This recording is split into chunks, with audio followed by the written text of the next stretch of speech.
When your ideal client lands on your website, it should be immediately clear that you are the freelancer they should hire. But even if the words you use spell it out for them, sometimes the way the information is laid out can make people hesitate or leave the page altogether. That's exactly what my community member Kaylee wanted to avoid with her website. Kaylee is a paid media specialist with almost a decade of experience working for brands and agencies. She recently built a new site to position herself as an independent Google Ads manager. And honestly, she's doing a lot of things right. But today I'm going to do a live audit of Kaylee's site, and we're going to look at a few ways to refine it so that it does more of the selling for her, and so that potential clients are more likely to stick around and explore everything she has to offer. And as you're watching this, I encourage you to think about your own website, because the principles and the guidelines that we're going to cover really apply in every situation. And make sure you stick around till the end, because Kaylee actually taught me something that I should be doing, and frankly that we should all be doing to make our website stronger. So let's start with the most important part of any website, which is the above the fold section. This is the first thing someone sees when they land on your site, so it is the first impression. And first of all, kudos to Kaylee for having a great photo here. This instantly humanizes the website. It makes it feel really welcoming and really professional. But even without the photo, something really powerful is happening here, because this above the fold section checks all the boxes for what I like to think of as the 3-second website test. When someone lands on your website, they should be able to answer 3 questions in about 3 seconds without having to scroll and without having to think too hard. Number 1, what does this person do? Number 2, who do they help? And number 3, is this relevant to me? And Kaylee is actually answering all 3 of these questions with her headline. So she's saying what she does. She is a Google Ads specialist. She's making it clear that this is for premium consumer brands. And she is explaining why it's relevant by pointing out the value of her services. So she's helping them scale profitably. She's also using colors and fonts and this very clean design that aligns with that premium consumer brand niche. I love that she's also adding some credibility here by pointing out the annual ad spend that she is used to managing. And I know from, working in marketing that this is something that someone who's hiring for this position would definitely want to know up front. There is one thing that I would change here, and that is to actually get rid of this subheadline. So she's already got a really strong headline and a really strong subheader here that reinforces her experience. So down here, I happen to know, because I've scrolled her website, that these are the services that she offers. But I feel like including it right here isn't the most impactful way to do that. And it's actually kind of cluttering this space and giving people's brains more to process, right? So we can actually get rid of this and it would make this section stronger. Now we're on to Kaylee's About section. And when I arrive at this section, a few things stand out to me. First of all, another great photo, which in my opinion is a must-have for your About section. She's also telling her story while tapping into some of the pain points that she knows her ideal clients are struggling with and the lessons that she's learned through her career, which make this section really powerful. However, there is quite a lot of text in this section. And when someone arrives on a block of text, it increases what's called cognitive load. Cognitive load is the amount of mental energy that someone has to use to process something. And the higher the cognitive load is, the less likely someone is to take the time to read it. That might mean that if a client is really busy, which I know clients tend to be, that is just increasing the likelihood that they're just going to scroll past this section and miss all of this great information. But what's interesting about cognitive load is that when it comes to copy, length is not the only factor. You can have long copy. You just have to format it in a way that makes it easier to digest. Now, Kaylee has broken this up into 3 sections, but the thing is that the headers for each of these sections, the in-house advantage, my commitment to you, these do not stand on their own. So if someone is skimming this section, the meat of the content is really kind of buried for them in this text that they're less likely to read. So what we want to do is prioritize the really juicy messaging and really put those pain points, those goals, and those desires up front in the headlines. I would also remove something here, and that is this subheader, the expert behind the architecture. Because while this sounds really nice, it doesn't really say anything. And no shade on Kaylee at all, but I am willing to bet that AI wrote this. And to be clear, I'm not against using AI, especially if it's gonna help you get your website up and running and help you get your business going.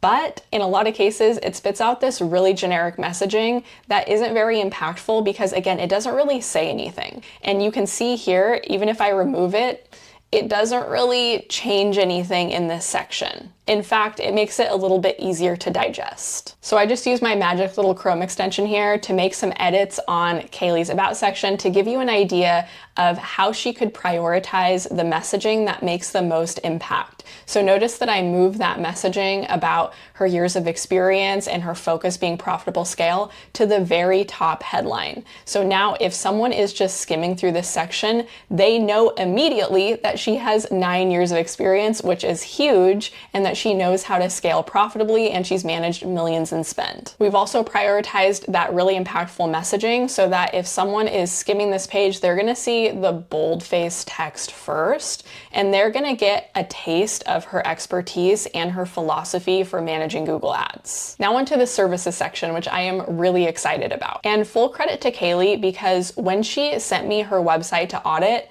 she said she wasn't feeling 100% confident about this section because it seemed like a lot of information compared to other service providers, and I would say that that gut instinct is correct. I think she could write a shorter description for each of her offers and save this more in-depth information for the discovery calls, because that's usually when clients are curious about more of the nuances of each offer. But it's not just about how much information is here. It's also about the visual hierarchy. I know from working in marketing that the majority of Kaylee's clients are probably going to be looking for this account management service that's here in the middle. And the problem here is that it's sandwiched between the growth roadmap and the full funnel growth advisory. And when you present things side by side, it's actually a psychological cue that they are comparable. So that's why this is how a lot of businesses present different tiers of the same service. Now, my fancy fake editing tool isn't going to allow me to make all the design changes here,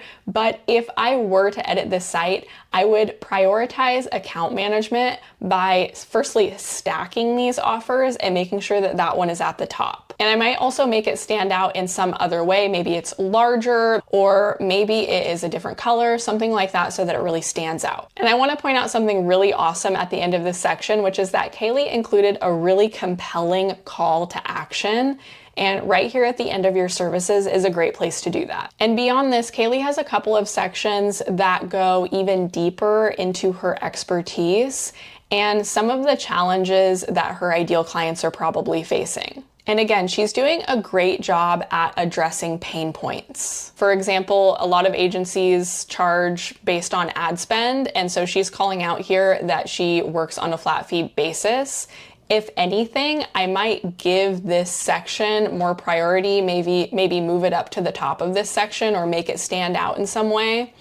The other thing is that some of these pain points in these sections here, she's already kind of touched on in her previous messaging. And it's not that they have to go away, it's just that I might not lead with this messaging since it's already been touched on. It might feel a bit redundant to someone who is actually taking the time to read through all of this. And in this section where she is calling out common problem solved, I really love this. The only thing that I think I would change is creating some more visual interest just with some images. It could be photos or icons of some kind, because right now this does seem to kind of have a heavy cognitive load because there is quite a lot of text and not really any visual representation to go along with it. And now onto her client results. I really can't say enough good things here because she's done something really clever and created some mini case studies. She's got the data, she's got the context. This is really fantastic. If I were to change one thing, it would be to just add some client logos. Now, it may be that these results came from Kaylee's experience working with brands or agencies, in which case she probably can't do that, and that is totally understandable. But once she has some results with her own clients, that would be a great update to make. Now we've reached the contacts section. If you've been watching my content for a while, you might already know what I'm about to say here, which is that I think Kaylee should ditch the form and swap it out for a call booking link. Because when a client books a call, that is a micro commitment toward working with you, which makes it a little bit more likely that they will end up working with you. It also eliminates the barrier of having to fill out the form and wait for a response. And by the way, you can include a form just like this in your call booking process. So it's not just picking a time on your calendar, it's picking a time on your calendar and completing the form. So if you see their form and their call meeting come through on your calendar, and you can see that it's not going to be a good fit from this information, you can just reach out and decline the call. If you do absolutely have to have a form for some reason, I recommend not listing your email address or your phone number, because that is opening you up to a lot of spam and fraudulent calls. You're already going to get spam through your contact form. When I saw this last section on Kaylee's website, it was one of those moments where I was like smacking myself in the head saying, why didn't I think of that? Including frequently asked questions is a great way to pre-address any objections and questions that your clients have. And it's a really great way to showcase your expertise, because it's showing that you already kind of know what they're thinking and what they're wondering about. And the way you build this out is you pay attention to what questions your clients have over and over again and just add them to your website.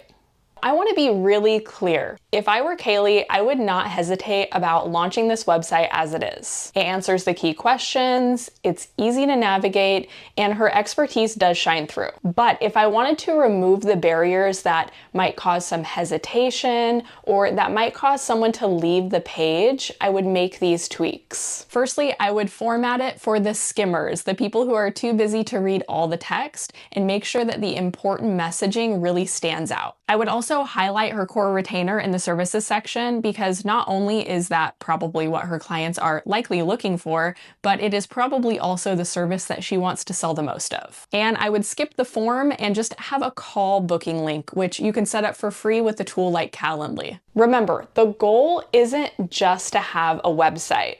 It's to have a website that makes hiring you feel like the obvious next step. And if your website isn't doing that yet, or if you haven't built your website yet, go check out this video next. I walk you through my entire freelancing website formula, including my copy templates, so you know exactly what to say to attract the right clients.